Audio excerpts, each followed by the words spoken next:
বাংলাদেশ জামায়াতে ইসলামীর সর্বোচ্চ নেতৃত্বের পদ আমির নির্বাচনের প্রক্রিয়া শুরু হয়েছে। ডাক্তার শফিকুর রহমানই কি বহাল থাকছেন এই পদে, নাকি নির্বাচিত হবেন নতুন কোনো আমির?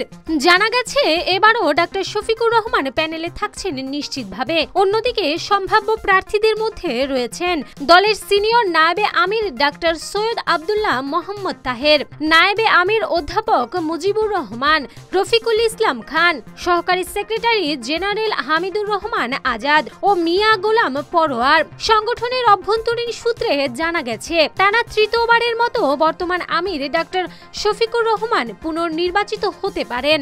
দলের ভেতরে ও বাইরে এমন আলোচনা চলছে।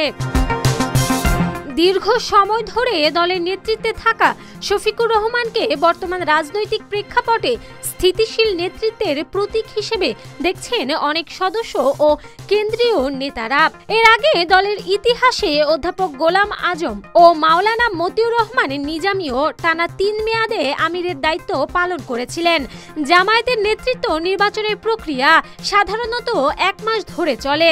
এটি সদস্যদের গোপন ভোটের মাধ্যমে সম্পন্ন হয়। চলতি অক্টোবর থেকে জেলা ও বিভাগীয় পর্যায়ে ভোট গ্রহণ শুরু হয়েছে। ডিসেম্বরের মধ্যে এই প্রক্রিয়া শেষ হয়ে ফল ঘোষণা করা হবে। প্রচলিত নিয়ম অনুযায়ী আমির নির্বাচনে ৩ জন প্রার্থী নিয়ে একটি প্যানেল গঠন করা হয়।